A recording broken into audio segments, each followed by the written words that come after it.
ಜೀವನದಲ್ಲಿ ಯಾರನ್ನು ಅತಿಯಾಗಿ ಪ್ರೀತಿಸಬೇಡ. ನಾಳೆ ಅವನು ನಿಮ್ಮ ಮಿತ್ರನೂ ಆಗಬಲ್ಲ. ಅದೇ ರೀತಿ ಯಾರನ್ನು ಅತಿಯಾಗಿ ದ್ವೇಷಿಸಲು ಬೇಡ ಗೆಳೆಯ. ಯಾಕಂದರೆ ನಾಳೆ ಅವನು ನಿನ್ನ ಮಿತ್ರನೂ ಆಗಬಲ್ಲ. ಜಗತ್ತಿನಲ್ಲಿ ಕಾಲಕ್ಕಿಂತ ಶಕ್ತಿಶಾಲಿಯಾದ ವಸ್ತು ಮತ್ತೊಂದಿಲ್ಲ. ಮನುಷ್ಯ ಐಶ್ವರ್ಯವಂತನಾಗಲು ಹೋಗಿ ಆರೋಗ್ಯವನ್ನೇ ಕಳ್ಕೊತಾನೆ. ಮತ್ತೆ ಅದೇ ಆರೋಗ್ಯವನ್ನು ಪುನಃ ಪಡೆಯಲು ಐಶ್ವರ್ಯವನ್ನೇ ಕಳ್ಕೊತಾನೆ. ಈ ಬದುಕೆಂಬ ಹೋರಾಟದಲ್ಲಿ ಕೊನೆಗೆ ಎರಡನ್ನೂ ಕಳ್ಕೊತಾನೆ. ಇಷ್ಟೇ ಜೀವನ. ಇಂತಹ ಜೀವನದಲ್ಲಿ ನಾವು ಹೇಗೆ ಬದುಕಬೇಕು ಅಂದರೆ, ಚಿಕ್ಕದೊಂದು ಮೇಣದ ಬತ್ತಿಯು ತನ್ನ ಮಿತಿಯಲ್ಲಿ ಕತ್ತಲೆಯನ್ನು ನಿವಾರಿಸಲು ಪ್ರಯತ್ನಿಸುತ್ತೆ. ಸೂರ್ಯನಿಲ್ಲದ ಸಮಯಕ್ಕೆ ನಮಗೆ ಅದೇ ದೊಡ್ಡದಾಗಿ ಕಾಣಿಸುತ್ತೆ.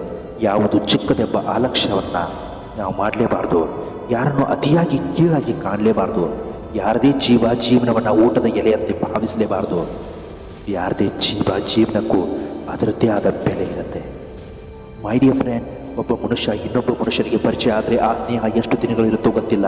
ಆದರೆ ಒಂದು ಮನಸ್ಸು ಇನ್ನೊಂದು ಮನಸ್ಸಿಗೆ ಪರಿಚಯ ಆದರೆ ಮಾತ್ರ ಆ ಪರಿಚಯ ಜೀವನ ಪೂರ್ತಿ ಇರುತ್ತೆ.